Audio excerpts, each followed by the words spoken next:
اعوذ باللہ من الشیطان الرجیم بسم اللہ الرحمن الرحیم یا ایھا الذین آمنوا کتب علیکم الصیام کما کتب علی الذین من قبلکم لعلکم تتقون۔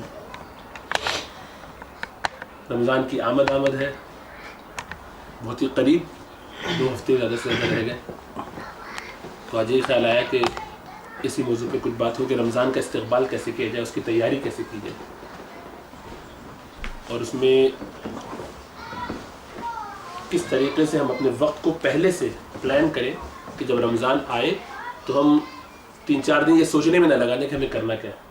اور یہ ہوتا ہے کہ بڑے تھکے ہارے پہنچتے ہیں رمضان میں کہ چلو آ ہی گئے اب رمضان، لمبے روزے، گرمی، اس ٹینشن اور اسٹریس کے بعد ہمارے بندے 2-4 دن کا جب روزہ ہو جاتا ہے پھر یوزڈ ٹو ہو جاتے ہیں، پھر سوچتے ہیں کہ چلو کچھ پڑھا بھی جائے، ذرا سا قرآن پڑھ لیتے ہیں، تھوڑا سا یہ کرتے ہیں، اور پتہ نہیں چلتا کہ بڑی آسانی سے پہلا عشرہ نکل گیا، تھوڑے سے ڈھیلے پڑے کام کے چکروں میں، پھر آخری عشرے میں تھوڑا دوبارہ اسپیڈ پکڑی، قرآن رہ گیا، یہ معمولات بھی نہیں ہو سکے یار، ہر دفعہ رہ جاتا ہے، اس دفعہ بھی نہیں ہو پایا۔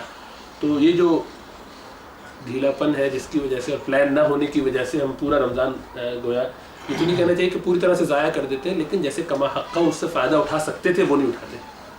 تو شاید بجائے اس کے کہ 2-3 دن پہلے استقبال رمضان کی بات کی جائے، خیال یہ ہے کہ تھوڑا اور پہلے کر لیں، تو شاید کچھ دماغوں میں کھوپڑی میں بات چلی جائے اور لوگ تیاری تھوڑی سی پہلے سے کر لیں۔ رمضان کی فضیلت کے بارے میں کوئی ایسا مسلمان ہوگا کہ جس کو نہیں پتا ہو، سب جانتے ہیں، لیکن ہر سال اس کا اعادہ کیا جاتا ہے تاکہ ذرا ایک محبت پیدا ہو، ایک فکر پیدا ہو، تو اس میں ایک خاص ایک نئی بات انشاءاللہ تعالیٰ وہ یہ کہ گرمی کے روزے، اس کے بارے میں ہمارے سلف الصالحین کا، صحابہ کرام کا، ان کے بعد جو ان کے شاگرد تھے، ان لوگوں کا کیا رویہ تھا، وہ کیسے سوچتے تھے گرمی کے روزے کے بارے میں۔ تو کچھ میں نے ان کے جو ہے وہ پوائنٹ نوٹ کیے ہیں، تو انشاءاللہ تعالیٰ وہ سناؤں گا آپ کو کہ وہ کس طرح سے سوچتے تھے اور کس طرح سے اس کی فکر کرتے تھے رمضان میں سختی والے روزوں کے بارے میں۔ اس سے امید ہے کہ کچھ انکریجمنٹ پیدا ہوگی، تو وہ بعد میں انشاءاللہ تعالیٰ۔ پہلے ہم یہ کرتے ہیں کہ امام خطیب بغدادی جو ہے، ان کی مشکات المصابیح جو ہمارے درس میں بھی ہے، شامل ہم سنڈے کو پڑھتے ہیں، تو سوچا کہ اس میں جو احادیث آئی ہیں 3 ابواب میں انہوں نے تقسیم کیا، پہلے میں جو متفق علیہ یعنی بخاری مسلم کی حدیث ہے، پھر اور دوسرے باب میں دوسری سائے 6 کی، اور پھر اس کے بعد باقی احادیث کے مجموعوں میں سے جو احادیث اس موضوع پر ہیں رمضان کی فضیلت، رمضان کے حوالے سے، تو ان کو پڑھا جائے۔ اور اس سے پہلے جو آیت پڑھی اس کا ترجمہ، جو آیت مجھے امید ہے کہ اب سب کو یاد ہو گئی ہوگی اور ہو جانی چاہیے، ہر سال آپ رمضان میں یہ بار سنتے ہیں، اور وہی غایت ہے اس پورے رمضان کی کہ اللہ تعالیٰ نے ہم کو جو رمضان کے روزے عطا کیے ہیں، یہ ہم سے پہلے پچھلی امتوں کو بھی کی تھے، کہ اللہ تعالیٰ فرماتے ہیں کہ تمہارے لیے اے ایمان والو رمضان کے روزوں کو فرض کیا گیا ہے، یعنی روزوں کو فرض کیا گیا ہے جیسا تم سے پہلے کے لوگوں پر کیے گئے تھے، مطلب خالی تم پر ہی نہیں، یہ مشقت جو بظاہر نظر آتی کوٹ اینڈ کوٹ، یہ مشقت جو تمہیں لگ رہی ہے گھبرانے کی بات نہیں، تم سے پہلے والوں کے لیے بھی تھی، اور اس سے مقصود ہے تقویٰ کا حاصل کرنا۔ اور اس لنک کو اگر آپ سمجھ جائیں کہ تقویٰ کی ضرورت کیوں ہے، کیونکہ تقویٰ ہی کے ذریعے ہم اللہ کے قریب آ سکتے ہیں اور جہنم سے بچ سکتے ہیں، یعنی جنت میں جا سکتے ہیں، اللہ کی رضا حاصل کر سکتے ہیں۔ اور یہ تقویٰ جب ہم نے اللہ تعالیٰ سے سوال کیا کہ اے اللہ تو ہمیں سیدھا راستہ دکھا، وہ راستہ جس پر جو ان لوگوں کا ہے کہ جن پر تو نے انعام کیا، ایسا راستہ، وہ سیدھا راستہ، تو اس سیدھے راستے کو حاصل کرنے کے لیے اللہ تعالیٰ نے پورا قرآن نازل فرما دیا 23 سال کے عرصے میں، اور اس میں یہ شرط رکھ دی کہ اس سے فائدہ وہی اٹھائے گا جس کے اندر تقویٰ ہے۔ ہدن للمتقین، یہ وہ کتاب ہے، یہ وہ چیز ہے جو تم نے مانگی ہے، ہدایت، یہ قرآن ہے، تو یہ لو، اس سے فائدہ اٹھاؤ، اس کو پڑھو، سمجھو، اس پر عمل کرو، تو تمہاری زندگی میں جو تبدیلی آئے گی اب تم قرآن سے فائدہ اٹھا سکو گے، ورنہ یہی وہ قرآن ہے جس سے یضل بہ کثیرا ویہدی بہ کثیرا، کہ اس سے گمراہ ہوتے ہیں بہت سے پڑھ کر، اور اسی کو پڑھ کے بہت سے لوگ ہدایت یافتہ ہوتے ہیں۔ آج مستشرقین کی ایک بڑی جماعت ہے جنہوں نے قرآن میں باقاعدہ PhD تھیسس لکھے ہوئے، بہت کچھ کیے ہوئے کام، وہ جانتے ہیں انز اینڈ آؤٹس آف قرآن، سارے آئیڈیاز آپ سے پوچھ لیں وہ سب آپ کو بتا دیں گے، شان نزول اور یہ سب، لیکن ایمان بھی نہیں نصیب ہوا، حالانکہ قرآن میں اترے ہوئے ہیں، وہ تازن ہوئے ہیں، کیونکہ اس کے لیے جو تقویٰ چاہیے، جو اللہ کی یاد، اللہ کی فکر اور اللہ کی محبت چاہیے، وہ تقویٰ موجود نہیں، تو تقویٰ ہی اصل میں مطلوب ہے روزوں کے ذریعے۔ تو اللہ تعالیٰ نے ہم پر یہ کرم کیا کہ چونکہ ہم نفس کے ساتھ قید ہیں، اور نفس جو ہے وہ عارضی فائدوں کو چاہتا ہے، انسان کو عجل، اللہ تعالیٰ نے فرمایا کہ جلد باز ہے انسان، یعنی مصدر یوز کر کے کہا کہ انسان گویا جلد بازی ہے. اس کا مطلب یہ کہ بے تحاشا جلد باز ہے. انسان بہت ہی عجلت میں رہتا ہے، قریب کے فائدوں کو دیکھتا ہے. لانگ ٹرم پلاننگ دنیا کے لیے تو کرتا ہے، آخرت کے لیے کرتا ہے کیونکہ ٹینجیبل نہیں، اس کو نظر نہیں آتی ہے، وہ چھو کے محسوس نہیں کر سکتا. اس لیے سوچتا ہے پتہ نہیں کب تک سوچتے رہے آئندہ کے بارے میں، دنیا کی فکر زیادہ کرتے ہیں. تو چونکہ ہمارا مزاج یہ ہے اور ہماری فطرت ایسی ہے، تو اللہ تعالیٰ نے اس میں رحم ہم پر ایک اور یہ فرمایا، ہم پر رحمت ہی فرمائی کہ ہمیں ایسا ماحول دے دیا کہ جس کے اندر یہ تقویٰ حاصل کرنا بہت آسان ہو جائے، تاکہ اب قرآن ہم پر جب نازل ہو، ہم جب سے سن رہے ہوں تو ایسا لگے جیسے ہم پر نازل ہو رہا ہے، ایسا کہ جیسے ہمارے سامنے ابھی بھی اتر رہا ہے، اور پھر وہ ہمارے اندر گویا سرایت کر جائے. اسی لیے قرآن کو رمضان کے ساتھ متصل کیا، ادھر روزے لگا دیے کہ روزے رکھو پورے ایک مہینے، اس کے اندر اپنے اندر تقویٰ پیدا کرتے جاؤ، اور قرآن جیسے جیسے نازل ہوتا جائے وہ بھی تمہارے لیے فائدہ کا سبب بنتا جائے. یعنی تراویح کے اندر سن رہے ہیں، اپنے طور پہ صبح شام پڑھ رہے ہیں، قرآن کا خاص تعلق ہے، شہر رمضان الذی انزل فیہ القرآن. لیکن اس میں آدمی کو گھبراہٹ ہو سکتی ہے کہ یار پورا مہینہ بڑی مشقت ہے. آگے کہیے گا ایام معدودات، گنتی کے دن ہے، گھبرانے کی بات نہیں، تھوڑے دن ہے. اور اگر واقعی مشقت اور پریشانی ہوتی ہے تو میں تم سفر میں ہو یا بیمار ہو تو ٹھیک ہے، گنتی کو بعد میں پورے کر لینا. فدیے کا بندوبست ہے کہ جو مایوس ہو چکے ہیں کہ صحت ان کی صحیح کبھی بھی نہیں ہو سکتی، ایسے لوگ فدیہ بھی دے سکتے ہیں. تو وہاں بھی آسانی سے اللہ تعالیٰ شفقت کا معاملہ فرما رہے ہیں، بڑی محبت کا معاملہ فرما رہے ہیں کہ بھائی یہ تمہارے اپنے فائدے کی چیز ہے، اس کو مشکل نہ سمجھو. بظاہر ایک گرلنگ ہے، لیکن اس گرلنگ کے نتیجے میں جب تم نکھر کے آؤ گے تو تم پر جو قرآن کے فوائد اور اس کے فیوز کھلیں گے اور نظر آئیں گے، تم خوش ہو جاؤ گے کہ زندگی میں ایک نور آ گیا، زندگی میں ایک تبدیلی آ گئی. لیکن چونکہ ہمارے لیے پرابلم یہ ہے کہ جب رمضان آنے لگتا ہے تو ٹینشن شروع ہو جاتے ہیں یار. پھر اوپر سے ہم یہ کہتے ہیں کہ ہاں ماشاء اللہ رمضان آ گیا، صحیح بات ہے، لیکن جیسے کہتے ہیں یار آ گئے، واقعی آ رہے ہیں، بہت جلدی آ رہے ہیں. جیسے جانے کی ٹینشن ہوتی ہے وہ بھی زبانی سے کہہ دیتے ہیں کہ بڑی تیزی سے چلے گئے، جیسا کہ بڑی قدر کی ہم نے رمضان کی جب تھے ہمارے پاس. اور جب چلے جاتے ہیں تو اس کا افسوس کرتے ہیں، وہ بھی دکھاوے کے لیے، کیونکہ ہر ایک کو کہنا ہی ہوتا ہے کہ یار بڑی جلدی چلے گئے، واقعی یار بہت تیزی سے گزر گیا. ہر آدمی یہی بات کہہ رہا ہوتا ہے. اس سے پوچھو رمضان میں کیا کیا، مطلب خاص کچھ نہیں کر پائے، ویسے گزار دی. ایک دفعہ نہیں، ہر سال. تو یہ ہمارا نفس ایسا شریر ہو چکا ہے کہ ہم اب دھوکہ بھی دینے لگے، اپنے آپ کو دھوکہ دے رہے ہیں اصل میں تو، لیکن فیس ویلیو کے طور پر، تاکہ دنیا کے سامنے بھی ذرا نظر آئے کہ بھائی ہم نے جو ہے بڑا درد ہے، بڑا غم ہے یار، رمضان بڑی تیزی سے چلے گا. اس افسوس کا اظہار کرنا بھی ضروری سمجھتے ہیں. اور اللہ ماشاء اللہ ایسے بھی لوگ ہیں جن پر اللہ نے رحمت فرمائی ہے اور ظاہری بات ہے تڑپتے ہیں. صحابہ کرام کا معمول کیا تھا؟ کہتے تھے یہ اللہ والے جو نیک لوگ ہیں کہ پہلے 6 مہینے رمضان کے جانے کے بعد رمضان کے جانے کے غم میں گزارتے تھے، اور زیادہ عمل کرتے رہتے تھے کہ ہم نے جو رمضان میں جس طرح سے کرنا چاہیے تھا اس طرح سے عبادت نہ کی، تو چلو اب اس کو کمپنسیٹ کرتے رہے. اور اگلے 6 مہینے رمضان آنے کی تیاری کے لیے گزار دیتے تھے. کیا تیاری کی؟ اللہ کے رسول صلی اللہ علیہ وسلم رمضان کی تیاری بڑے اہتمام سے فرما دیتے تھے. یعنی آپ کا معمول یہ تھا کہ آپ کے لیے دنیا میں رہنا بسنا، اللہ کے رسول صلی اللہ علیہ وسلم معراج پہ ہو کے آئے، اللہ تعالیٰ سے ملاقات کی، کسی کا وہاں سے آنے کا دل چاہے گا دوبارہ اس دنیا میں؟ یعنی ہم آپ بعض اوقات پریشان ہو جاتے ہیں دنیا کی پریشانیاں دیکھ کر اور حالات دیکھ کر. ہمیں کہتا ہے یار دنیا میں نہ ہو، یا اللہ آپ کی بنا دے. بعض اوقات ایسی تنگی مشقت آ جاتی ہے. اللہ کے رسول صلی اللہ علیہ وسلم دنیا کی ساری حقیقت جاننے کے باوجود کہاں چاہتے ہوں گے کہ واپس آئیں، لیکن کیونکہ ذمہ داری تھی اس کو پورا کرنا تھا، ہماری محبت میں چلے آئے. تو یہ دعا نہیں کرتے تھے عام طور پہ، کبھی آپ کو کوئی دعا نہیں ملے گی کہ آپ یہ فرمائیں کہ میں یہاں پہ لمبا رہوں.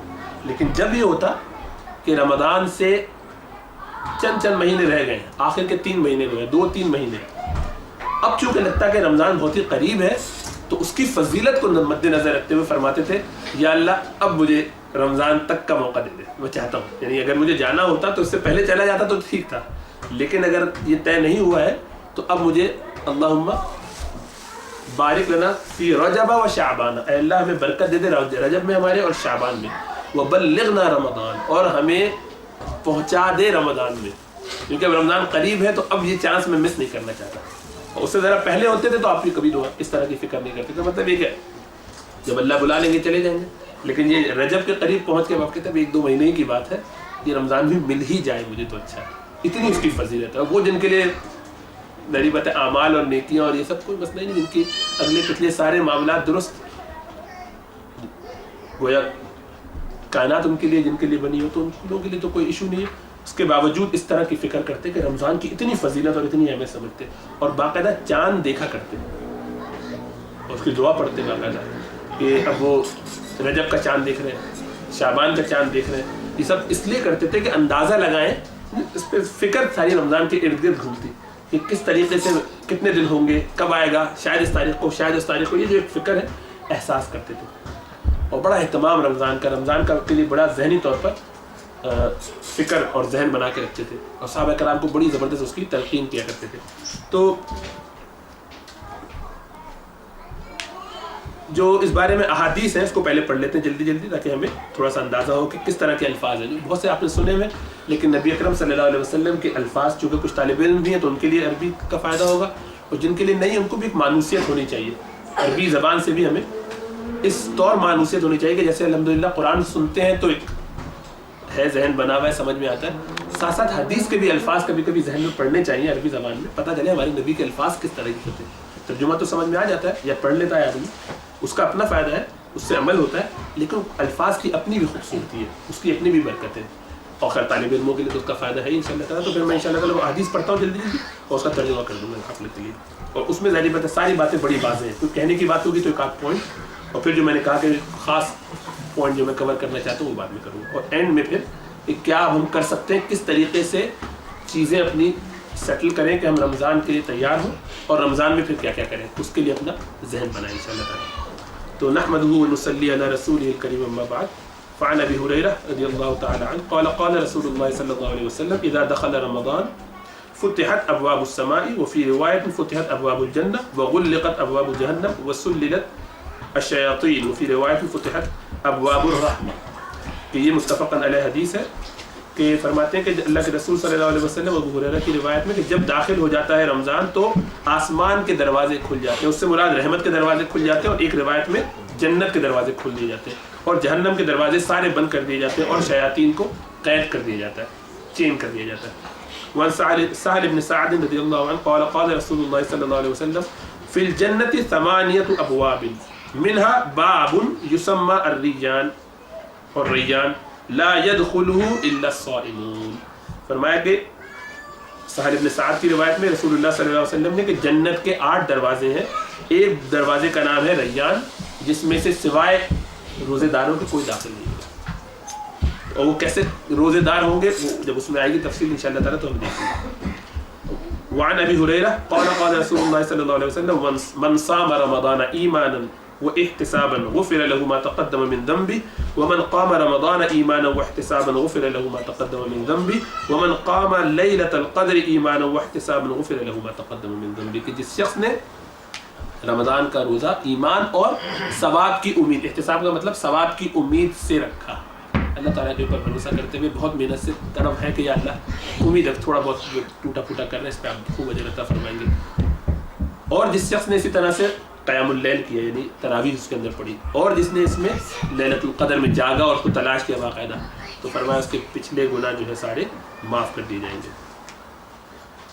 وعنہ, اور انہی سے یعنی ابو ہریرہ رضی اللہ تعالیٰ عنہ سے روایت فرماتے ہیں کہ قال رسول اللہ صلی اللہ علیہ وسلم کل عمل ابن آدم يضاعف الحسنة بعشر امثالها الى 700 ضعف قال الله تعالى الا الصوم فانه لي وانا اجزي به يدع شهوته وطعامه من أجل للصائم فرحتان فرحة عند فطره وفرحة عند لقاء ربه ولخلوف فم الصائم أطيب عند الله من ريح المسك والصيام جنة فإذا كان يوم صوم أحدكم فلا يرفث ولا يصخب فإن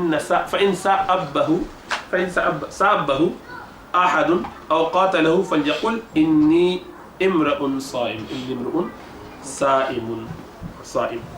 کہ تمام اعمال جو بنی آدم کے ہیں ان کو اللہ تعالیٰ 10 سے لے کے 700 گنا تک بڑھاتے ہیں.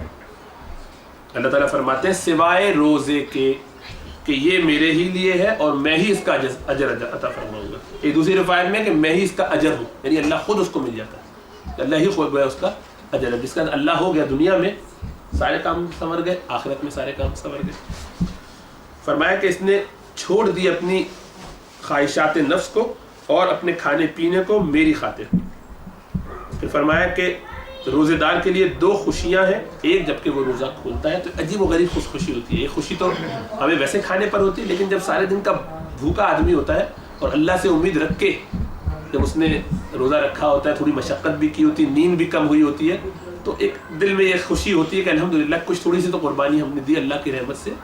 تو اب جب روزہ وہ کھولتا ہے تو اس کا ایک عجیب و غریب مزہ آتا ہے. وہی چیز جو آپ ویسے اس کے علاوہ کھائیں اس کا وہ مزہ نہیں آئے گا. آپ 3 4 کھجور کھا جاتے ہیں بڑے اطمینان سے, اس کا بڑا مزہ آتا ہے.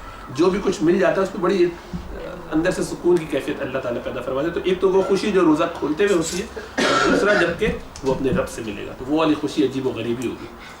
اس کا تو کچھ ٹھکانا ہی نہیں کہ جب اللہ تعالیٰ خود کہے کہ بندے مانگ, تو ہے مانگنے والا اور میں ہوں دینے والا, بس بے حساب اللہ تعالیٰ جتنا چاہیں گے دیتے جائیں گے. فرمایا کہ اور روزے دار کی خلوف اس کو کہتے ہیں, روزے دار کے منہ کی بو اللہ تعالیٰ کے نزدیک مشک سے زیادہ خوشبودار ہے, مشک سے زیادہ اچھی ہے.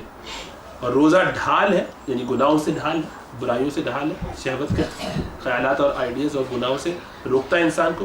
تو فرمایا جب تم میں سے کسی کا روزہ ہو, یعنی کوئی روزہ رکھا ہوا ہو, تو اس کو چاہیے کہ اس میں کوئی فحاشی کی بات نہ کرے اور لڑائی جھگڑا نہ کرے, شور نہ مچائے. اور اگر کوئی اس سے لڑنے کی کوشش کرے یا اس سے جو ہے وہ ڈیبیٹ کرے, گالم گلوچ کرے اسے, تو اس کو چاہیے کہ کہہ دے کہ بھائی میں روزے دار اور خاموش ہو جائے.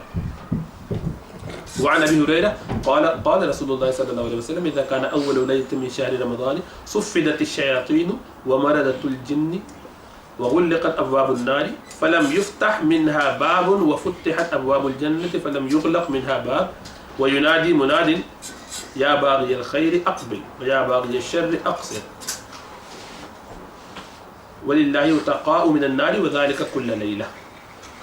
ابو ہریرہ رضی اللہ تعالیٰ عنہ کی روایت فرماتے ہیں کہ رسول اللہ صلی اللہ علیہ وسلم نے فرمایا کہ جب رمضان کی پہلی رات شروع ہو جاتی ہے تو شیاطین کو باندھ دیا جاتا ہے, اور ان جنوں کو بھی کہ جو شریر ہو اور خراب ہو, اور جہنم کے دروازے جو ہیں وہ بند کر دیے جاتے ہیں, اور ان میں سے کوئی نہیں کھولا جاتا سوائے جنت کے دروازوں کے جو کھلے رہتے ہیں, اور ان میں سے کوئی بند نہیں کیا جاتا. اور پکارنے والا پکارتا ہے کہ اے نیکی کے طالب, نیکی کی طرف بڑھنے والے آگے آ, اور اے برائی کی طرف بڑھنے والے پیچھے رہ, ہٹ جا. اور اللہ تعالیٰ اس میں سے خوب لوگوں کو جہنم کی آگ سے خلاصی دیتے ہیں, اور یہ ہر رات ہوتا ہے اس طریقے سے, ہر رات اتنی اہم ہے رمضان کی.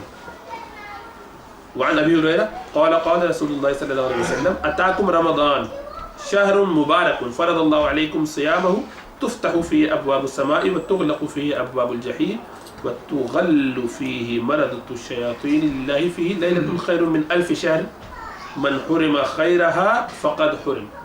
کہ وہی اسی طرح کا مفہوم ہے کہ فرمایا کہ تم پر ایک ایسی رات, ایسا مہینہ آنے والا ہے کہ جو بہت مبارک ہے, اس میں اللہ تعالیٰ نے تم پر روزے فرض کیے ہیں.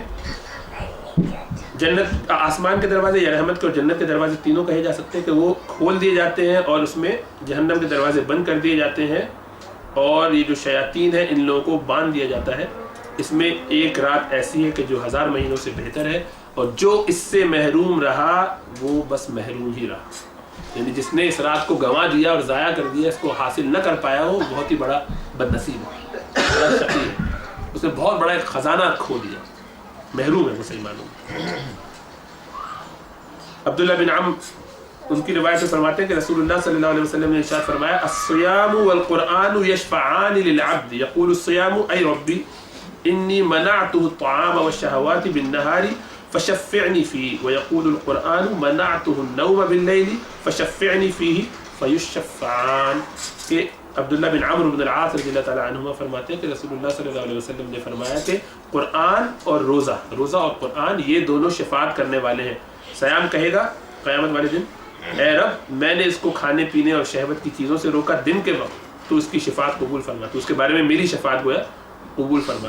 اور قرآن کہے گا اے اللہ میں نے اس کو رات میں روکے رکھا, مطلب قیام کی وجہ سے لمبی تراویحوں پڑھتا رہا قرآن کی کو سننے اور اس کے شوق میں اور شغف میں, تو میری شفاعت اس کے بارے میں قبول فرما. تو اللہ تعالیٰ دونوں کی شفاعت کو قبول فرمائیں گے, گویا اس کے لیے جنت کا پروانہ لکھ دیا جائے گا انشاءاللہ تعالیٰ.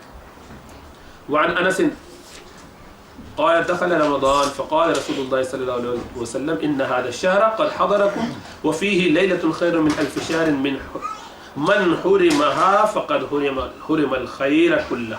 ولا يحرم خيرها الا كل محروم الا كل محروم. انس بن مالک کی روایت ہے، کہتے ہیں جب رمضان داخل ہوا تو رسول اللہ صلی اللہ علیہ وسلم نے فرمایا کہ یہ ایسا مہینہ ہے جو تم پر حاضر ہوا ہے، اس میں ایک رات ہے جو 1000 مہینوں سے بہتر ہے، جو اس رات سے محروم ہو گیا وہ بس ہر ہی خیر سے محروم ہو گیا. ون سلیمان الفارسی، اب سلمان فارسی کے یہ وہ خطبہ ہے جو اللہ کے رسول صلی اللہ علیہ وسلم نے شعبان میں دیا، تو وہ آپ نے یہ شعبان کی ایک آدھ رات جب رمضان سے پہلے رہ گئی تو آپ نے خطبہ ارشاد فرمایا، قال خطبنا رسول اللہ صلی اللہ علیہ وسلم فی آخر یوم من شعبان، کہ شعبان کی آخری راتوں میں آپ نے 1-2 روز پہلے وہ یہ خطبہ ارشاد فرمایا. تو فقال، تو فرمایا کیا، یا ایھا الناس قد اظلکم شہر عظیم شہر مبارک شہر فیہ لیلۃ خیر من الف شہر، کہ اے لوگوں تم پر اللہ تعالیٰ نے ایک سایہ فگن کر دیا ہے، ہونے والا ایک سایہ فگن، سایہ کرنے والا ہے، اظلہ کے معنی میں ایک عظیم مہینہ، ایک بابرکت مہینہ، ایسا مہینہ کہ جس کی ایک رات 1000 مہینوں سے بہتر ہے. جعل اللہ صیامہ فریضہ، اللہ تعالیٰ نے اس کے روزے کو فرض، وقیام لیلہ تطوعا، اس میں اللہ تعالیٰ نے اس کی رات کو قیام کرنے کو فرض تو نہیں، تطوع کا مطلب ہے اپنی دل سے کوئی کرنا چاہے تو کر لے، یعنی نفل بنا دیا. لیکن احناف کے نزدیک یہ سنت مؤکدہ ہے، باقیوں کے نزدیک بھی سنت کے درجے میں ہے، لیکن تطوع کے معنی ہوتے ہیں فرض کے علاوہ. من تقرب فیہ بخصلۃ من الخیر کان کمن ادى فریضۃ فیما سواہ، جس شخص نے اس میں کوئی شخص اس میں ایک کوئی نیکی لے کر آیا تو گویا اس نے عام مہینوں کے فرض کے برابر اجر کمایا. وہ ایسے آیا کہ جیسے اس نے فرض کیا، جیسے آج کل ہمیں فرض کا جو ثواب ملے گا رمضان میں عام کسی نیکی کا ثواب ویسا ملے گا. ومن ادى فریضۃ فیہ کان کمن ادى 70 فریضۃ فیما سواہ، اور جس نے اس میں کوئی فرض ادا کیا یعنی 5 نمازیں پڑھیں، اس کا ثواب جو ہے وہ 70 فریضوں کے برابر. 70 فریضے ہوتے ہیں، ایک فرض نماز کے برابر، ایک فرض نماز کے پڑھنے پر 70 فرض نمازوں کا ثواب. تو اس سے ایک اشارہ یہ مل گیا کہ اگر قضاء عمریہ رہ گئی ہیں پچھلی نماز قضا، ان کو دھڑا دھڑا ادا کریں. تو فرض کے علاوہ بھی قضاء رمضان میں جلدی جلدی فارغ کر لے تو ہر فرض کے بدلے میں انشاءاللہ تعالیٰ اجر 70 کا ملے گا. اس کا یہ مطلب نہیں ہے کہ ایک پڑھ کے پورا کھاتا خالی کر لیا، ایسا نہیں ہوگا، کیونکہ وہ ایک کا اجر ہے، یہ نہیں ہے کہ پچھلی ساری اتنی نمازیں معاف ہو جائیں گی، ایسا نہیں ہوگا، بلکہ ایک نماز کا ثواب 70 نمازوں کا مل جائے گا. تو جو قضا رہ گئی ہیں ان سب کو پوری کرے، رمضان میں جتنی زیادہ سے زیادہ ہو سکے اچھی بات. وہو شہر الصبر، یہ صبر کا مہینہ ہے. والصبر ثوابہ الجنہ، صبر کا ثواب بدلہ جو ہے وہ صرف جنہ ہے. وشہر المواسات، یہ مواسات یعنی خیر خواہی، اچھائی کرنا، بھلائی کرنا، ایک دوسرے کی معاشی طور پر مدد کرنا، پیسے سے مالی طور پر مدد کرنا. وشہر یزاد فیہ رزقہ المؤمن، جس میں مومن کے رزق کو اللہ تعالیٰ بڑھاتے ہیں. من فطر فیہ صائما کان لہ مغفرۃ لذنوبہ، جس شخص نے کسی روزے دار کو اس میں روزہ افطار کروا دیا اس کے لیے مغفرت ہے اس کے تمام گناہوں سے. وعتق رقبتہ من النار، اور جہنم سے اس کی گردن کے چھوٹ جانے کا سبب ہے، گردن اس کی نجات پا جائے گی. وَكَانَ لَهُ مِثْلَ أَجْرِهِ مِنْ غَيْرِ أَنْ يَنْتَقِصَ مِنْ أَجْرِهِ شَيْءٌ، اور اس کو اس کا اجر ہے، جو روزہ اس نے رکھا اس کا اجر اس کو بھی ملے گا، اور اس کے اجر میں کوئی کمی نہیں ہوگی، گویا اس کو ایکسٹرا روزے کا پورا ثواب مل رہا ہے. گناہ بھی سارے دھل گئے، ظاہر بات ہے صغیرہ گناہ کی بات ہو رہی، کبیرہ تو استغفار کرنے پڑے گا اس کے لیے، صغائر دھل جائیں گے، جہنم کی آگ سے خلاصی ہو گئی، گردن چھوٹ گئی، اور اس نے جو روزہ رکھا ہے اس کا روزے کا ثواب آپ کو بھی مل گیا. اس لیے آپ نے دیکھا ہوگا الحمدللہ یہ حرم میں مدینے میں حرم میں آپ دیکھیں گے تو ماشاءاللہ شیوخ عرب حضرات جو بہت ہی باقاعدہ لڑائی کرتے ہیں محبت سے، کبھی ہم سے ایک کھجور لے لو کھا لو، اور بہت دل کھول کے لوگوں پہ کوشش کرتے ہیں کہ ایک کھجور کو مجھ سے لے کے کھا لیں. اس کے لیے ڈھونڈتے ہیں لوگوں کو، ٹٹولتے ہیں کہ کسی طریقے سے. اس کی وجہ یہ ہے کہ جتنے لوگ کھا لیں گے اس کا ثواب اس کو ملے گا. تو ہم آپ بھی اس طرح کی فکر کریں، بلکہ اب آپ کھانے کی میز پہ بھی اگر بیٹھیں تو اپنا کھجور جو آپ نے اٹھایا وہ اٹھا کے کسی کو دے دیجیے، تو اس نے کھایا تو آپ نے اس کو اللہ تعالیٰ اتنے کریم ہے کہ اس پہ بھی آپ کو مل جائے. تو ایک دوسرے کے بارے میں آگے بڑھاتے چلے جائیے تاکہ ایک دوسرے کی ہیلپ ہو جائے اور اضافی اجر ملتا جائے. یعنی یہ تو طلب اور تڑپ کے اوپر ہے کہ آدمی کتنا اللہ کے قریب ہونا چاہتا ہے، اور اللہ تعالیٰ اتنے کریم ہے کہ ان ساری چیزوں سے انسان کو اجر دے دے. اس کے لیے غریب ہونا ضروری نہیں ہے، روزہ کھولنے والے جس کو کھلوایا جا رہا ہے اس کا غریب ہونا ضروری نہیں ہے. اچھا غریب بھی ہو آپس میں بھی ایک دوسرے کو کھلایا جا سکتا ہے. اسی لیے آپ نے دیکھا ہوگا ہمارا ہے کلچر ہے, ماحول ہے الحمدللہ کہ لوگ بلاتے ہیں کھاتے ہیں. تو کسی صحابی نے فرمایا قلنا, ہم کہتے ہیں ہم نے کہا یا رسول اللہ لیس کلنا نجد ما نفطر به الصائم, فرمایا کہ یا اللہ کے رسول ہمارے پاس تو ہر ایک کے پاس چیزیں اویلیبل نہیں ہیں کہ ہم کسی کو کھلا سکیں, ہماری تو اتنی وسعت نہیں ہے کہ ہم لوگوں کو کھلا سکیں. تو ان کے ذہن میں تھا کہ دعوت کی جائے گی, کھلایا جائے گا باقاعدہ. تو فقال رسول اللہ صلی اللہ علیہ وسلم یعطی اللہ هذا الثواب من فطر صائما على صدقة لبن او تمرة او شربة من الماء او من ماء ومن اشبع صائما سقاه الله من حوضه شربة لا يظمأ حتى يدخل الجنة وهو شهر أوله رحمة وأوسطه مغفرة وآخره عتق من النار ومن خفف عن مملوكه فيه غفر الله له واعتقه من النار. تو اللہ کے رسول صلی اللہ علیہ وسلم نے فرمایا کہ بھئی یہ ثواب تو اللہ تعالیٰ اس کو بھی دے دے گا کہ جو دودھ کا ہی ایک گلاس یا ایک کھجور یا پانی ہی کسی کو پلا دے, اس کے لیے بھی ایسے ہی ہے. اس کے لیے کوئی بہت بڑا اہتمام ضروری نہیں. محبت میں جو اس نے بھائی کو کھلا دے گا اللہ کی طرف سے اس کا یہ اجر, جہنم کی آگ سے خلاصی, اس کے صغائر کی معافی اور اس روزے دار کا اجر اس کو ملے گا, اور روزے دار کو اپنا اجر پورا بھی ملے گا. اور جو کسی پیاسے روزے دار کو یعنی صائم کو پیٹ بھر دے, اس کو کھلا دے, اس کو پلا دے, تو اللہ تعالیٰ اس کو پلائے گا میرے حوض میں سے, میرے حوض کوثر سے ایسا پانی کہ جس سے اس کو کبھی بھی پیاس نہ لگے, اور جنت میں اس کو داخل کر دے گا. فرمایا اس میں ایک یہ جو مہینہ ہے اس میں اس کا پہلا حصہ یعنی پہلے 10 دن اس کے جو ہے وہ رحمت کے ہیں, دوسرے 10 دن بیچ والے مغفرت کے, اور آخری جہنم کی آگ سے خلاصی کے ہیں. فرمایا کہ جو اس میں اپنے غلام یا نوکرانی نوکر گھر میں جو لوگ کام کرنے آ جاتے ہیں, یا آپ جس آفس میں کام کرتے ہو آپ کے اندر میں آپ کے 2-4 لوگ ہوں گے, تو جو ان میں سے اپنے مملوک میں سے کسی کے اوپر تخفیف کرے گا یعنی کام کو ہلکا کر دے گا, اس کے اوپر سے بوجھ کو ہلکا کر دے گا, چلو ٹھیک ہے روزے سے ہو تم کم کام کر لو, کوئی بات نہیں, سارے برتن نہ دو, تھوڑے سے دودھ ہی کافی ہے, آج پوچھا لگانے کی ضرورت نہیں, چھوڑ دو ایسے ہی گرم دینے آرام کرو جاتے ہیں. تو جو اپنے کسی کام کرنے والے پہ سے بوجھ کو ہلکا کرے گا, اس کا کام یہ نہیں کہ اس سے پیسے بھی کاٹنا شروع کر دے ساتھ ساتھ تو اس کو مدد کر رہا ہے اس کی, تو اس کے لیے تو نقصان ہو جائے گا, ظاہری بات ہو گیا نہیں بھائی میں پورا کر لیتا ہوں مجبوری میں, یعنی اس کو آسانی دے رہا ہے اللہ کی وجہ سے. تو فرمایا کہ اللہ تعالیٰ اس کو معاف کرے گا اور اس کو جہنم کی آگ سے خلاصی دے گا. تو یہ سارے رغبت کے کام کرنے والے. وعن ابن عباس رضی اللہ تعالیٰ عنہما کی روایت فرماتے ہیں کہ رسول اللہ صلی اللہ علیہ وسلم نے فرمایا کہ اذا دخل شهر رمضان, جب رمضان داخل ہوتا ہے تو اطلق كل اسیر واعتق كل سائل, تو اللہ تعالیٰ جو ہے وہ ہر قیدی کو چھوڑ دیتے ہیں. گویا اللہ کے رسول صلی اللہ علیہ وسلم کا معمول یہ ہوتا تھا کہ آپ قیدیوں کو چھوڑ دیا کرتے تھے اور ہر آنے والے کو خوب دیا کرتے تھے. تو یہ احادیث اس موضوع پر, اور بھی بہت ساری احادیث ہیں. اندر سے دل چاہتا ہے کہ کچھ کرے آدمی, حوصلہ ہوتا ہے کہ اللہ کے رسول صلی اللہ علیہ وسلم نے کتنے مختلف طریقوں سے ہمیں یہ بتایا کہ ہم کس طرح اپنے آپ کو رمضان سے زیادہ حاصل کرنے والا بنا.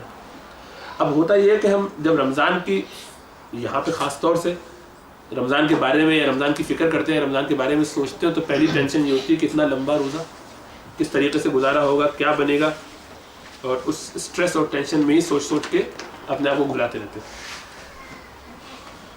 گرمی کے دنوں کے روزے کی جو فضیلت ہے وہ سردی کے روزوں کی فضیلت نہیں ہے.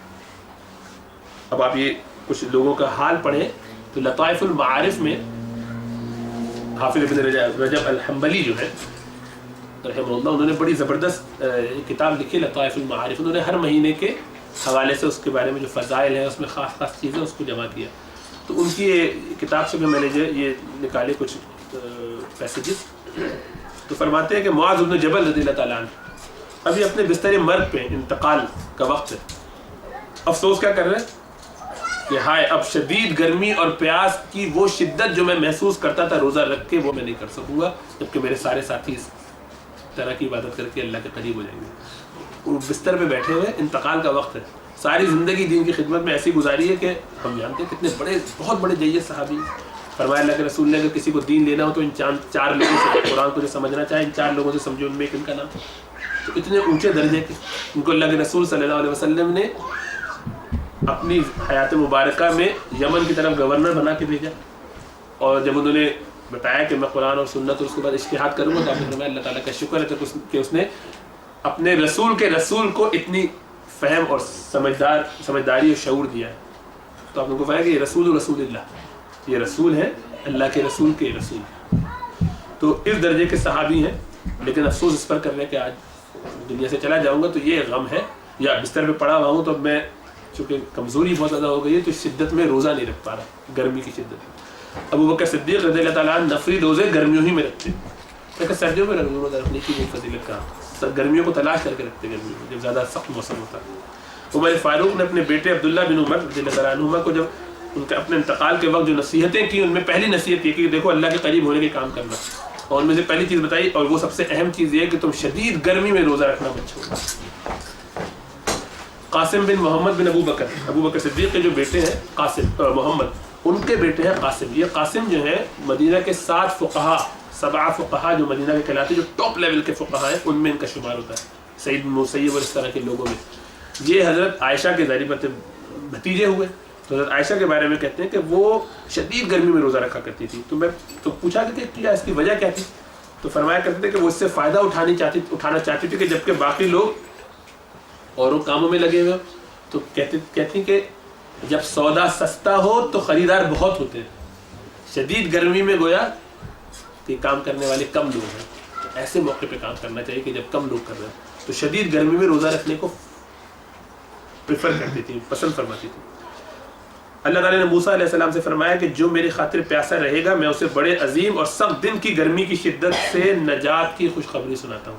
جو ابھی گرمی میں روزہ رکھتا ہے اس دن کی جو گرمی ہے اس دن اس کو میں نجات دوں گا، اس نے میری خاطر یہ کام کیا.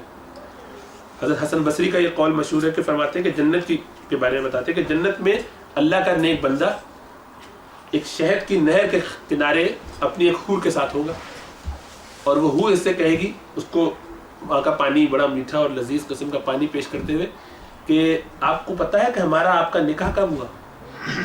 مجھے تو نہیں پتا. تو کہنے لگے آپ نے فلاں دن شدید گرمی تھی اور سخت موسم تھا، اس دن آپ نے روزہ رکھا تھا. تو اللہ تعالیٰ نے اپنے فرشتوں سے فخر کرتے ہوئے فرمایا کہ تم نے دیکھا میرے اس بندے کو، اس نے میری خاطر اتنی سخت گرمی برداشت کی، بس اب میں نے اس کو تمام اس کے گناہ معاف کر دیے، اس پر جنت واجب کر دی، اور یہ حور اس کا آج اس سے نکاح ہو گیا. تو آج اللہ تعالیٰ نے اس دن تمہارا نکاح مجھ سے کیا تھا جس دن تم نے وہ روزہ رکھا تھا، اور اس وقت سے انتظار کریں گے کہ شوہر میاں کب آئیں گے. تو یعنی اتنا اہم ہے یہ اللہ اور اس کے رسول صلی اللہ علیہ وسلم کے نزدیک اور دین کے اندر. عمرو بن عبد قیس فرماتے ہیں شام پہنچے تو حضرت معاویہ کے پاس، معاویہ رضی اللہ تعالیٰ عنہ وہاں پر جو ہے وہ خلیفہ تھے اس وقت.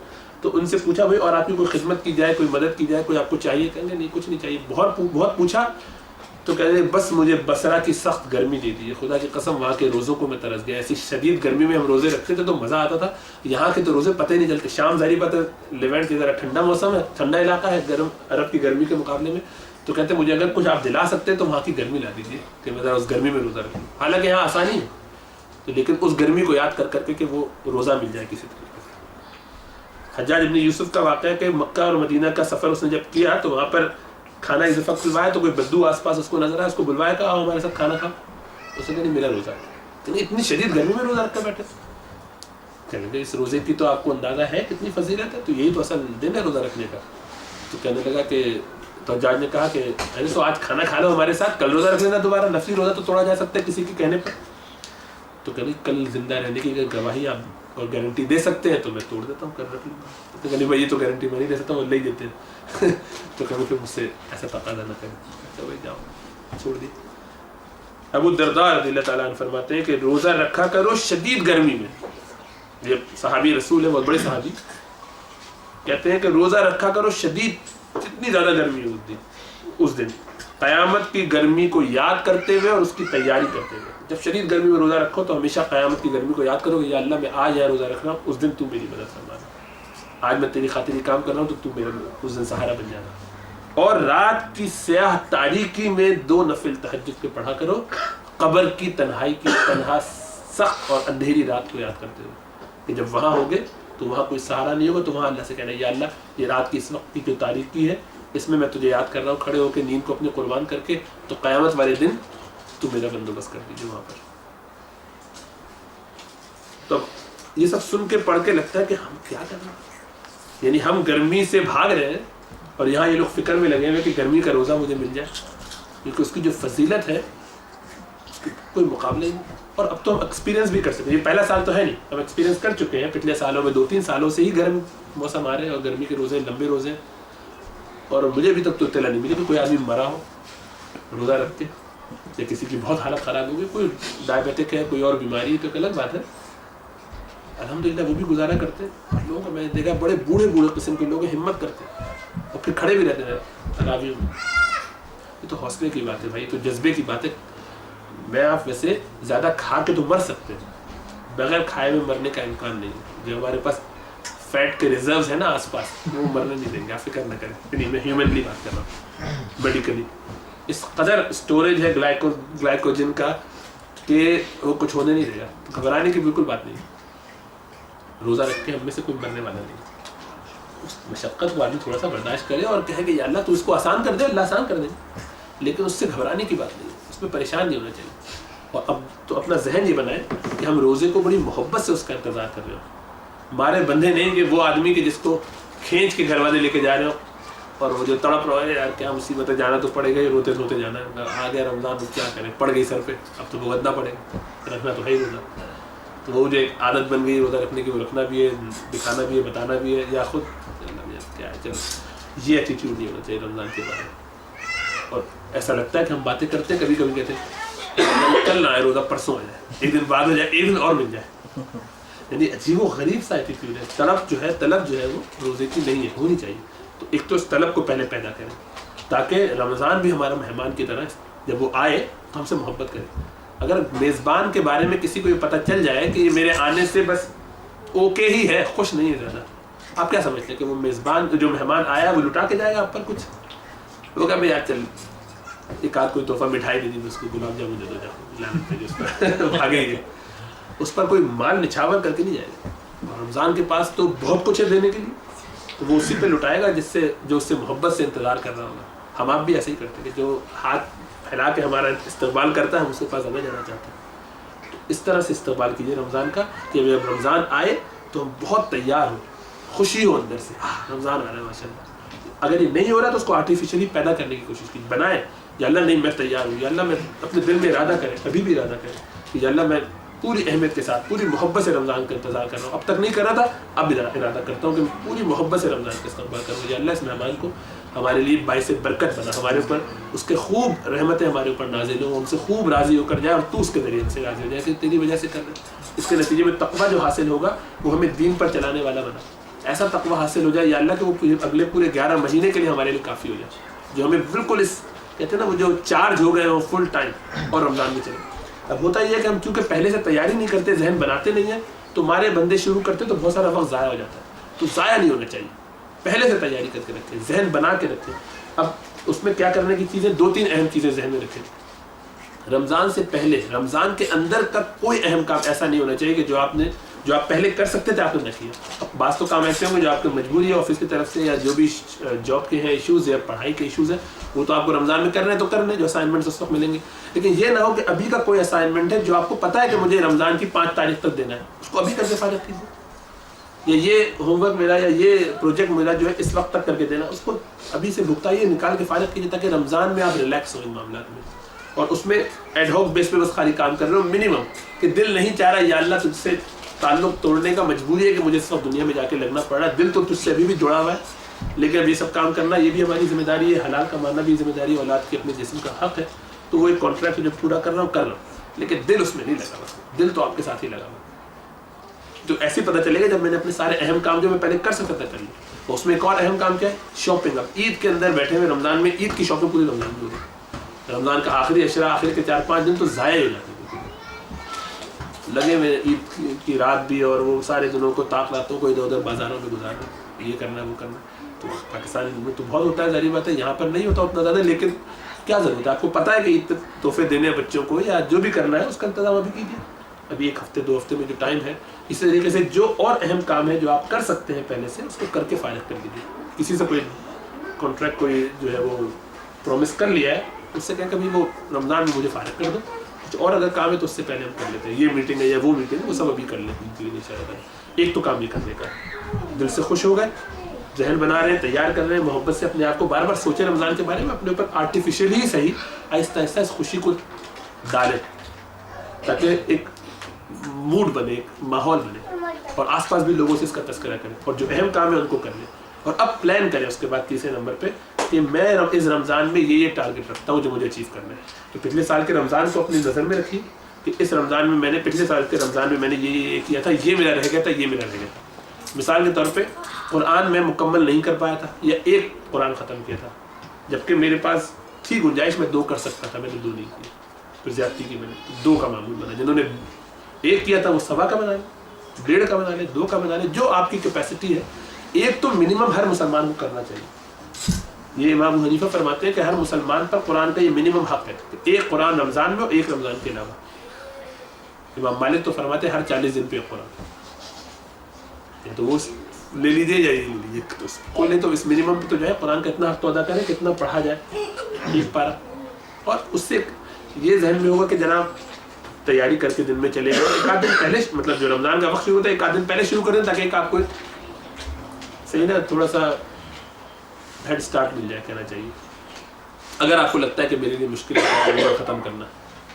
اور اسی طریقے سے اب جب آپ نے یہ پلان کر لیا, دوسری چیز آپ کیا پلان کرنا چاہتے ہیں رمضان میں, اور کیا آپ کو کرنا ہے اس کا ذہن بنائیے, اس کے بارے میں سوچیے کہ میں رمضان میں جو ہے وہ اس کے علاوہ انفاق میں یہ مال نکالنا چاہتا ہوں. اس کے لیے تاریخیں طے کر لیں.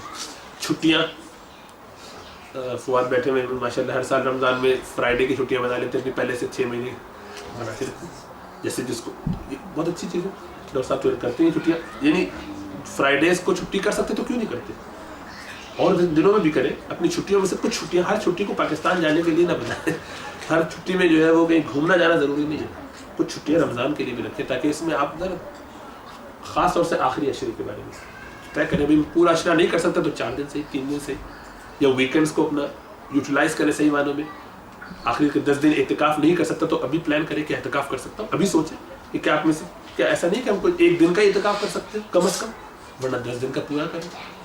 اور اب اس اعتکاف کے بارے میں اپنا ہوم ورک ابھی سے کرنا شروع کر دیں کہ میں یہ کام مجھے پہلے سے کر کے رکھنا ہے, جو بندوبست کرنا ہے رمضان کی, اگر گھر کی افطار کی تیاری ہے وہ سب کر کے پہلے سے رکھ لیا.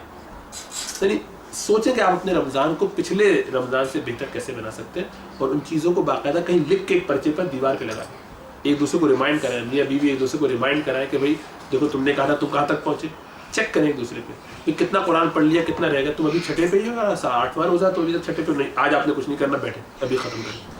ٹھیک ہے, آج آپ کی افطاری سے میں چھٹی کراتا ہوں بیگم صاحبہ, آپ آج افطاری نہ بنائیں, آپ میں باہر سے لے آؤں گا یا میں بناتا ہوں. آج آپ بالکل آپ کو آسانی ہے, آپ بیٹھ کر 2-3 گھنٹے جو افطاری بنائیں تو اس میں قرآن پڑھیں.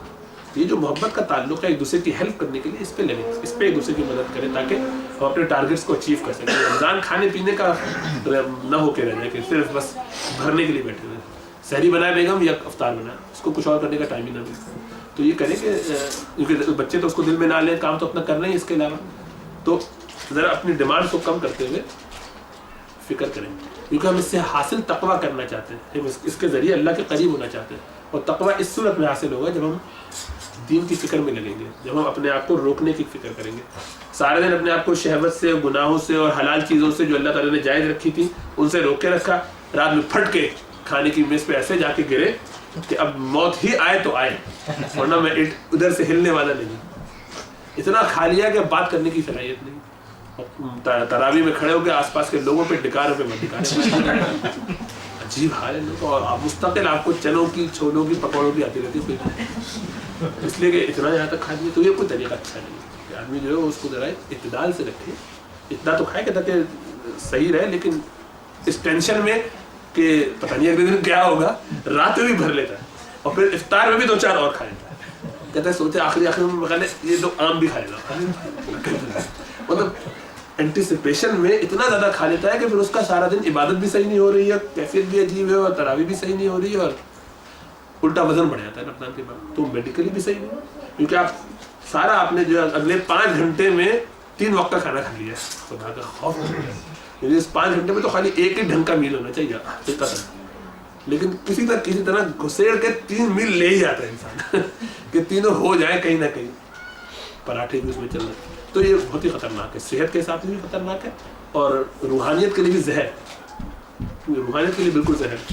اور چھٹی مل گئی ویکینڈ پہ تو اس پہ اب جو اتنا کھا لیا, اب وہ صبح سے جو فجر کے بعد سویا ہے, ظہر میں ہی اٹھا تو اٹھا اور ظہر کے بعد پھر سو گیا 2-4 گھنٹے کے لیے. کیا انداز ہے. اور پھر کہتے ہیں قرآن نہیں ہو رہا. کیسے ہوگا قرآن بھائی, مطلب سوتے ہوئے قرآن خود تو نہیں ہو سکتا. تو اپنے ذرا روٹین کو آدمی پہلے سے پلان کرے کہ میں ذرا سا اس میں ایک میراتھن کرنے جا رہا ہوں, ایک لمبا ایک پلان ہے, تو اپنے آپ کو ذرا واچ کروں گا میں کیا کر رہا ہوں, کتنا سو رہا ہوں. یعنی اگر رمضان میں رات, یعنی جو ہم نے حدیث پڑھی کہ روزہ شفاعت کرے گا کہ میں نے اس کو کھانے سے پینے سے روکا, اللہ کہے کہ خاک روکا تم نے تو روکا, باقی وقت میں اس نے کیا کیا. یہ رات میں تراویح کہہ رہی ہے کہ میں نے اس کو روکے رکھا, یا قرآن کہہ رہا ہے کہ میں نے اس کو روکے رکھا, تو بھائی تم نے تو ادھر روکا, اس نے تو 8 گھنٹے وہاں پورے کر لیے. تو اس میں مطلب یہی تھا کہ آدمی تھوڑا سا نیند کم کرے, تھوڑی سی قربانی دے گا. اس سے یہ ہوتا ہے کہ کم سونے سے, کم کھانے سے, اور کم لوگوں سے ملنے جلنے سے, اور کم بات کرنے سے نفس قابو میں رہتا ہے. جب نفس قابو میں رہتا ہے تو تقویٰ کی طرف بڑھتا چلا جاتا ہے, روحانیت کی طرف بڑھتا چلا جاتا ہے, اور جتنا آگے بڑھتا چلا جاتا ہے اتنا زیادہ اس پر اللہ تعالیٰ کا قرآن کھلتا جاتا ہے. قرآن جب جو پڑھ رہا ہے وہ برکتیں اس سے آتی چلی جاتی ہیں. اب یہ صحیح معنوں میں رمضان سے کم حق ہو فائدہ اٹھا رہا ہوتا ہے. اس کے لیے ہمیں پیدا کیا, اس کے لیے ہمیں یہ مہینہ دیا گیا, اور ہم اس کی طرف فوکس نہیں کرتے کہ تقویٰ حاصل ہو جائے. اور تقوی کا پتہ کیسے چلے گا کتنا حاصل ہوا, وہ رمضان کے بعد پتہ چلے گا کہ اب بقیہ 11 مہینے کیسے گزر رہے ہیں, اتنی زیادہ انرجی ہمیں حاصل کرنے کی ضرورت ہے. رمضان میں جو آسان کام بہت سارے ہیں, ایک ہے تہجد. اب عام دنوں میں تہجد پڑھنا ایک مشکل کام ہے, خاص طور سے آج کی گرمیوں کے دنوں میں, لیکن رمضان میں تو بڑا آسان. اٹھنا تو ہے ہی کچھ کھانے کے لیے, تو آدمی ذرا 15-20 منٹ پہلے اٹھ جائے. بیچاری بیگم آپ کے لیے کچھ بنا رہی ہے تو آپ جب تک وہ پکانے کے لیے وہ تو بیچاری آدھا پون گھنٹہ پہلے اٹھ جاتی ہے, بلکہ بعض اوقات گھنٹہ پہلے اٹھنا پڑتا ہے. تو آپ اس کو بھی آسانی دیجیے, دونوں 15-20 منٹ پہلے اٹھ کے کچھ ہلکا سا اپنا افطار جو کرنا ہے, سحری جو کرنی ہے وہ کریں, لیکن اس میں تہجد کی 2 رکعت ہی پڑھ لیجیے, کچھ نہیں پڑھ سکتے. اور یہ بھی نہیں کر سکتے تو پھر عشاء کے بعد تراویح کے بعد سونے سے پہلے 2 نفل تہجد کی نیت کر کے سو جاتا ہے کہ متہجدین میں, تہجد گزاروں میں شمار ہو جائے کہ یا اللہ ہم بھی ایک لولے لنگڑے ہی صحیح, لیکن تہجد میں ٹک باکس چھوٹا سا ہو گیا, خالی رمضان میں ہی صحیح. تو اس کا معمول بنائے کہ روزانہ معمول کے ساتھ پڑھنا ہے.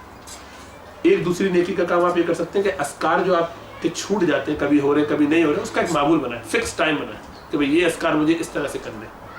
سبحان اللہ وبحمدہ سبحان اللہ العظیم, کتنا ایزی ہلکا سا نسخہ ہے. تیسرا کلمہ ہے, پہلا کلمہ ہے, اس کا معمول بنا بھی 100 دفعہ ہی صحیح, اس کو رکھے کہ میں اتنی دفعہ کروں گا. کثرت سے کر سکتا ہے اور کرے, بڑھائے اپنے اذکار کو. قرآن کو دبادب پڑھے, قرآن کو ایک اگر توفیق ہو جائے تو ایک دفعہ ناظرہ تو کرے ہی, ساتھ ساتھ ایک ترجمہ بھی لگا دے اس کے ساتھ کہ بھئی ایک دفعہ ترجمہ بھی کروں گا. جیسے جیسے تراویح میں جو کچھ پڑھا جائے گا اس کا ترجمہ کروں گا. وہ نہیں پڑھ نہیں سکتا ہوں تو بستر پہ لیٹا ہوں سونے کے لیے, اس میں جو ہے وہ ترجمہ لگا لیا, اردو میں اویلیبل ہے, یوٹیوب پہ اویلیبل ہے. تو اس میں ہوگا کہ ایک دفعہ وہ قرآن کی 4-6 آیتیں پڑھیں گے, پھر ترجمہ کر دیں گے. جو تراویح میں پڑھا جائے گا اس کو سن لے, گاڑی میں لگاتے ہوئے چلائیں گے, گاڑی میں جاتے آتے سن لے, یا ہیڈ فونز میں آپ تو آئی فون اور پتہ نہیں آئی ٹیونز اور کیا کیا ڈرامے ہیں, سب میں کہیں نہ کہیں اویلیبل ہے, وہ سنتا ہوا چلا جائے. اس سے ہوگا یہ کہ قرآن سے ایک کنیکشن اس کا پیدا ہو جائے. قرآن جب سمجھ رہا ہوگا تھوڑا بہت, اس کو جب اندازہ ہو جائے گا کہ آج تراویح میں جو پڑھا جا رہا ہے اس میں کہا کیا جائے گا, تو جب آئے گا وہاں پہ موسیٰ, ہاں خیال آیا بقرہ, ارے بقرہ کے معنی گائے ہوتے ہیں, تو پوری سٹوری ذہن میں گھوم جائے گی خود. سلیمان علیہ السلام کا اچھا سلام, یہ حدود والا واقعہ آیا, لفظ آیا حدود, مجھے اندازہ ہوگا کون سی سٹوری چل رہی, تو اب ذرا اس کا ذہن تراویح میں لگے گا. اب اس کی نماز میں چاشنی اور مٹھاس پیدا ہوگی, مزہ آئے گا اس کو. تو اپنے آپ کو اس طریقے سے پلان کریں کہ میں کس طرح اپنی نمازوں میں خشوع پیدا کروں, کس طرح اپنے آپ کو لگاؤں, جو کر رہا ہوں اس کو ذرا اور زیادہ اچھا کر لوں تاکہ اس کا اجر بھی بڑھ جائے, اس سے تقویٰ بھی حاصل ہو جائے. خالی ثواب ہی نہ ہو, ثواب تو ہو, گناہ سے بچے, لیکن تقویٰ بھی تو حاصل ہے, اللہ کا قرب بھی تو حاصل ہے. وہ ہوگا اس میں جتنی محنت کرتے جائیں گے, جتنا زیادہ اس میں گڑ ڈالتے جائیں گے, اتنا زیادہ وہ اچھا ہوتا جائے گا, میٹھا ہوتا جائے گا. تو یہ ساری فکر کے ساتھ کریں.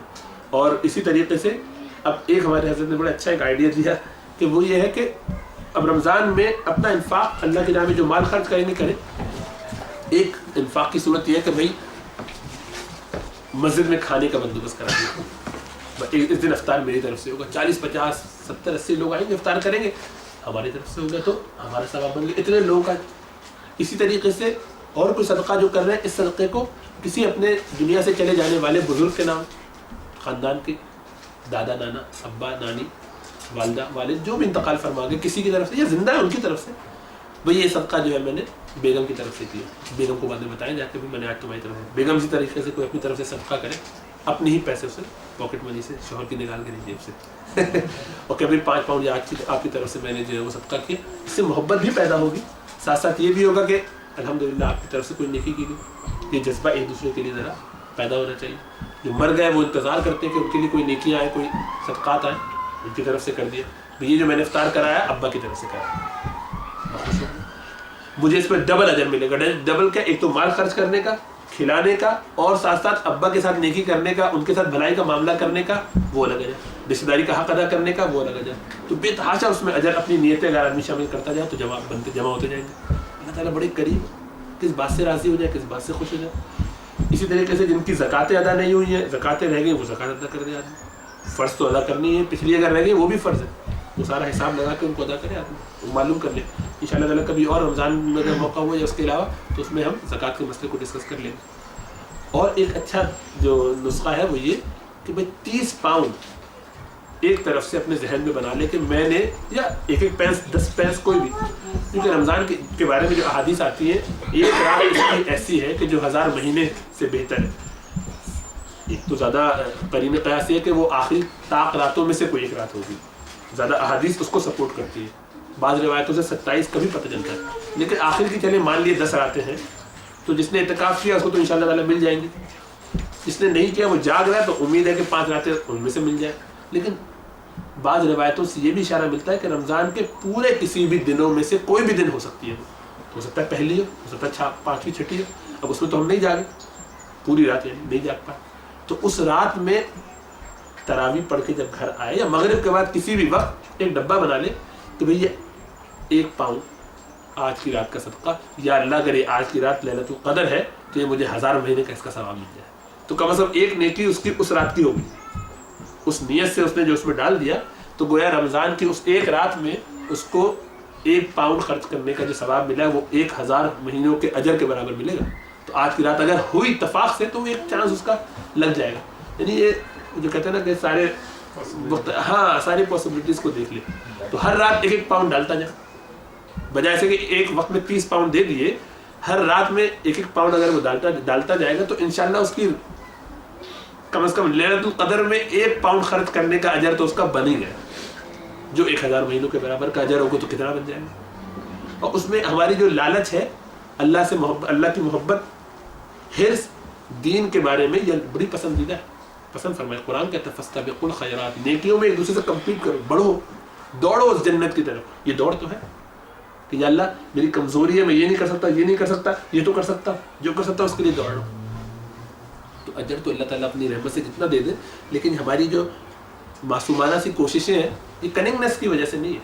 یہ ہم شیطان نہیں بن رہے کہ فرائض چھوڑ کے بیٹھے ہو, چپکے سے یہ کام کر کے اس کے بعد سٹا لگانے بیٹھے. یہ طریقہ تو ظاہر ہے, پتہ چل رہا ہے کہ اندر سے نیتیں کیا ہیں خراب. یہ تو محبت سے اس طرح کے سارے راستوں کو کھول رہے, یا اللہ تو انہی میں سے کسی کو بس بڑا سمجھ لے اور اپنی بارگاہ میں قبول فرما لے. تو اس طرح کے جذبات سے, اس طرح کی محبتوں سے جب ہم کام کریں گے تو اللہ کی ذات سے امید ہے کہ رمضان ہمارا بڑا قیمتی ہو جائے گا. اس مہینے کو اپنے لیے قیمتی بنائے. اعتکاف کا جیسے میں نے کہا اگر موقع ہو تو 1 رات کا 2 گھنٹے کا جب بھی موقع مسجد جائے اس میں اعتکاف کی نفلی اعتکاف کی نیت کر لیں, بیٹھے رہیں وہیں پر کچھ عبادت کریں. اور وہ قرآن جو آپ گھر بیٹھ کے پڑھیں گے تو گھر بیٹھ کے پڑھنا تو ضروری نہیں. اب ظہر میں گئے ہیں ویکینڈ پہ مثال کے طور پہ, بھاگے چلے آ رہے ہیں گھر آ کے قرآن پڑھ رہے ہیں, مسجد میں بیٹھے ہوئے آدھا گھنٹہ, تاکہ مسجد میں بیٹھے رہنے کا جو اعتکاف کا ثواب ہے وہ بھی حاصل کرتے رہو اور مسجد کی برکتیں بھی حاصل کرتے رہو. تمہیں دیکھ کے شاید 2-4 لوگ اور بیٹھ جائیں, بلکہ روک لو 2-4 لوگوں کو کہ یار چلتے تھوڑی دیر بیٹھ کے چلتے ہیں, تھوڑا سا قرآن پڑھتے ہیں. مسجد کاٹ کھانے کو نہیں دوڑنی چاہیے. اگر مسجد تو چھوٹی ہے اور بس گئے اندر, اور جیسے کہ شیطان قید ہو جاتا ہے, ہم مسجد میں قید ہو جاتے ہیں. جو مومن نے کہا کہ شب ایک مسجد میں جا پھنسے مومن, رات کاٹی خدا خدا ہو, تو وہاں تو یہ والا ایٹیٹیوڈ ہے. ایسا نہیں ہونا چاہیے.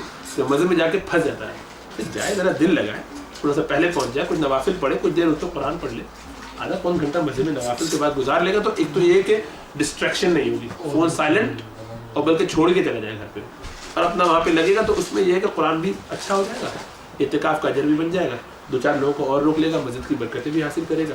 تو بہت سارے ثواب اس میں جمع ہو سکتے ہیں. یعنی ایونیوز تلاش کرے گا کس طرح میں زیادہ سے زیادہ اللہ کے قریب حاصل ہو سکتا ہوں. کیونکہ حدیث میں آتا ہے کہ جس شخص نے رمضان کا مہینہ پایا اور اپنی مغفرت نہ کرا لی وہ تباہ و برباد ہے. ایسے دریا لگے ہوئے نیکیوں کے اور ہم جو ہے اس میں سے ایک گلاس پانی لیں اور کہ بھائی ہمارا پیٹ بھر گیا تھینک یو وہ نکل جائے. بڑے محروم ہے وہ شخص, اس کو تو خوب لوٹے جمع کرے فقیروں کی طرح جائے خوب جمع کر کے لے کر آئے تاکہ اللہ تعالیٰ کی رضا اس کو حاصل ہو جائے تاکہ اس کے کام آئے ساری چیزیں اور قیامت میں کام آئیں گی. اور الحمدللہ ہمیں غیر اختیاری طور پہ گرمی کے موسم میں روزہ جب مل ہی گیا ہے تو اس سے کما حق کا فائدہ اٹھایا بجائے اس کے اس کو بوجھ سمجھ کے روتا رہا ہے یار آج بڑی گرمی آج تو صحیح معنوں میں لگا روزہ اب یار آج تو یہ ہو گیا اجر بھی گیا حالانکہ اس پہ بہت اللہ کو راضی کر سکتا تھا لیکن وہ مون کر کے گرون کر کے اپنی کمپلین کر کے اور اس طرح کی باتیں کر کے اس نے اپنا اجر ہلکا کر دیا. اللہ کہیں گے چلو دے دے یار اس کو بھی چاہیے لیکن خوش نہیں ہوئے کیا فائدہ ایسے روزہ تو پھر بھی رکھا ہی نا یہ تو نہیں ہوا کہ اس کی وجہ سے اللہ نے کہا چل بھی آدھا گھنٹے کی پہلے چھٹی کر دو جب کر لیا ہے تو اس کو صحیح سے کما دیں اس کو فائدہ بھی اس سے اٹھا لیں تو اپنے اندر اس صبر و ضبط پیدا کرے اور اگر کوئی کہے ایسی کوئی بات اس کو فوراً خدا کے لیے نہ کرے. ہمیں بھی پتہ بھائی کہ گرمی کا موسم آج بہت گرمی ہے تو اللہ تعالیٰ کو نہیں پتہ کہ کیا ہونی چاہیے یعنی اللہ میرے کو تو نعوذ باللہ پتہ نہیں چلا زیادہ گرمی دیجیے اللہ تعالیٰ کو جتنی گرمی دینی تھی اتنی ہوئی. اگر کوئی کہہ رہا کہ آج بہت گرمی نہیں جتنی ہونی تھی اتنی ہی آج کے لیے اللہ نے اتنی ہی طے کی تھی بھائی کہ دماغ کو اپنے صحیح کر لینا چاہیے کہ جتنی شدید گرمی ہوتی ہے اللہ تعالیٰ اتنی ہی رکھتے ہیں جتنی ہونی چاہیے اور ہم اتنی ہی برداشت کر سکتے ہیں جتنی اللہ نے رکھی ہے. تو ہمیں یہ سوچنے اور فکر کرنے کی ضرورت نہیں. اللہ تعالیٰ ہمارے بارے میں ہیٹنگ کتنی چلانی ہے کم کرنی زیادہ کرنی وہ سارا بندوبست بالکل ٹھیک کرتے ہیں اور ہم سے زیادہ محبت کرتے ہیں جتنا ہم اپنے آپ کو چاہتے ہیں ہم سے زیادہ اللہ چاہتے ہیں تو ہمارے فائدے کے لیے دیتے ہیں. کہ جب ماں اگر بچے کا منہ خوب رگڑ رگڑ کے مل رہی ہو تو بچے کو یہ نہیں سمجھنا چاہیے کہ اس کا زیادتی کر رہی ہے کیونکہ وہ اس کے لیے یہی بہتر ہے ورنہ وہ میل اس کا دور نہیں ہوگا چلیے. اور جب ہم چیزیں لگا کے کسی مریض کا پس نکال رہے ہوتے ہیں ہے نا تو اس سے یہ نہیں سمجھ رہی کہ ذرا زیادہ گہرا کر دیا آپ نے بھائی اتنا ہی کرنا چاہتا ورنہ وہ زہر پھیلا دیتا. کینسر نکلواتے ہوئے تو بڑے آرام سے جاتے ہیں یہاں بھی نکال دو ہاتھ میں ہو یا پیٹ میں ہو کٹواتے ہیں پیٹ برداشت کرتے ہیں. کوئی کمپلین کرتا ہے کہ یار بہت زور سے کاٹ دیا تم نے زیادہ کاٹ دیا تھوڑا سا چھوٹا کر دیا کیونکہ جتنا کیا اتنا ہی ضرورت تھی اتنے پہ اطمینان رکھا کیونکہ دنیاوی فائدہ نظر آ رہا ہوتا ہے آخرت کا نظر نہیں آ رہا ہوتا. حالانکہ ڈاکٹر سے تو امکان ہے کہ وہ زیادہ کم کر دے صحیح نہ کام کرے اور یہ بھی پتہ ہے کہ پتہ نہیں وہ مخلص ہے بھی نہیں ڈاکٹر بس کر رہا ہے اپنے کام رکھنے کے لیے. اللہ تعالیٰ تو بہت محبت کرتے ہیں وہ تو جتنا دے رہے اتنا ہی ہمارے لیے بہتر ہے اور جس طرح نواز رہے ہیں وہ اتنا ہی نواز بھی ہمارے نوازنا ہے. ان تکلیفوں کو تکلیف نہیں سمجھنا چاہیے بلکہ اس پر صبر اور شکر ادا کرنا چاہیے کہ یا اللہ تو نے توفیق دی اب تو ہی آگے چلا دے. بس مشقت ہو تو اللہ سے شکایت کر دے کرنی ہو تو اللہ سے شکایت کر یا اللہ بڑی مجھے گرمی لگ رہی ہے میرے لیے آسان کر دے یہ بہت مشقت ہے میں مجھ سے برداشت نہیں مجھے آسان کر اللہ سے کہیں گڑ گڑا لے اللہ سے اکیلے نہ بیگم سنے نہ کوئی اور سنے وہ اگر کرنے کا واقعی شکوہ دل چاہ رہا ہو تو اللہ سے کہہ دے لیکن اور کسی سے نہیں بندوں کے آگے کہہ کے اپنے اجر کو ضائع نہ کرے اور یہ حوصلہ رکھے کہ میں محبت سے اللہ تعالیٰ تیرے خاطر روزہ رکھوں گا اور ذوق اور شوق سے. تاکہ بہت ساری باتیں ہو گئی جن میں سے پتہ نہیں کچھ جو اور کہنی تھی نہیں ہو پائی کچھ جو اللہ تعالیٰ نے کہلوا دی اللہ تعالیٰ اس میں خیر ڈالے اور جو اس میں شر کی باتیں تھیں اللہ سے مجھے بھی اور آپ سے محفوظ رکھے. اقول قولی هذا واستغفر الله لي ولكم ولسائر المسلمين فاستغفروه انه هو الغفور الرحيم. جزاکم اللہ خیر. کوئی سوال ہے تو کر سکتے ہیں. کچھ لوگ رات کو کھانا کھاتے ہیں اس نیت سے کھاتے ہیں کہ ہم سحری پہ نہیں اٹھیں گے وہ ان کی نیت ہی یہ ہوتی ہے کہ وہ ان کے بارے میں کیا بالکل جائز ہے ایسا کرنا کہ رات میں ہی افطار اور صبح تراویح اور تراویح کے بعد جو ہے وہ کچھ کھا لیا یہ نیت کر لی کہ اب سحری ہو گئے ہم صبح نہیں اٹھیں گے اس کی بالکل گنجائش ہے لیکن سحری میں جو برکت ہے وہ حاصل نہیں ہوگی. سحری کی برکت جو حاصل ہوتی ہے اس کے لیے وہ ہے آدمی فجر سے پہلے جو اٹھتا ہے سحری کے لیے باقاعدہ ایک تو یہ کہ وہ اب کل کام پہ جانا ہے مشقت ہو جائے گی تو انشاءاللہ تعالیٰ بالکل جائز ہے اور انشاءاللہ تعالیٰ ایسے شخص کو سحری کی نیت سے ہاں بالکل ایسے شخص کے لیے تو پھر یہ ہے کہ سحری کی نیت سے مشقت کی وجہ سے وہ سو جاتا ہے 2-3 گھنٹے رہ گئے تو انشاءاللہ تعالیٰ اللہ نے چاہا تو اس کو اس کا اجر مل جائے. لیکن حدیث میں بڑی اس کی تاکید ہے کہ بھائی بعض لوگ سستی کی وجہ سے بھائی اگلے دن چھٹی ہے لیکن نہیں اٹھ رہے کہ آرام سے اٹھیں گے اور 6-7-8 بجے اٹھ رہے ہیں فجر کی نماز بھی نکال دی یہ تو اسے تو نالائقی بالکل بھی کھو رہا ہے اپنی. تو اچھا یہ ہے کہ آدمی ہمت کر سکتا عذر ہے بیماری ہے مجبوری ہے اور لوگوں کے ہوتے ہیں عذر تو انشاءاللہ تعالیٰ گناہ تو نہیں ہوگا اس کو کوئی بھی نہ یہ مکروہ ہے لیکن یہ ہے کہ ایک بڑی محرومی ہے کہ جب وہ تہجد کے وقت اٹھتا تہجد پڑھ پاتا اس کے بعد سحری کرتا گھر والوں کو اٹھاتا اطمینان سے اہتمام کرتا تو آپ نے فرمایا کہ تسحروا فإن فی السحور برکہ کہ سحری کیا کرو کہ سحری کرنے میں بڑی برکتیں ہیں وہ برکتیں اللہ نے کیا کیا اس میں خیر رکھی ہے ہمیں اندازہ ہی نہیں. ہم جو سمجھ رہے ہوتے ہیں آپ کو نظر آ رہا ہوتا ہے کہ صبح شام بہت سارے کام کر رہے ہیں, اس میں سے آدھے کام ویسے ہی صحیح ہو رہے ہوتے ہیں. کبھی کبھی لگتا ہے کہ بھائی میری تو کوئی اس میں ایکسپرٹیز نہیں ہے, تکا لگ گیا, کام صحیح ہو گیا, مریض آ کے دعا دے رہا ہوتا ہے, آپ نے کوئی کام کیا وہ پروجیکٹ بڑی آسانی سے ہو گیا. آپ سمجھ رہے ہو آپ نے انہیں میں سے کسی برکت کی وجہ سے اللہ تعالیٰ وہ کام کرا دیتے ہیں. آپ نے کسی کو جو کوئی مسئلہ تھا آپ نے جا کے اس کو سمجھایا, وہ کام اس کا خاموشی سے ہو گیا.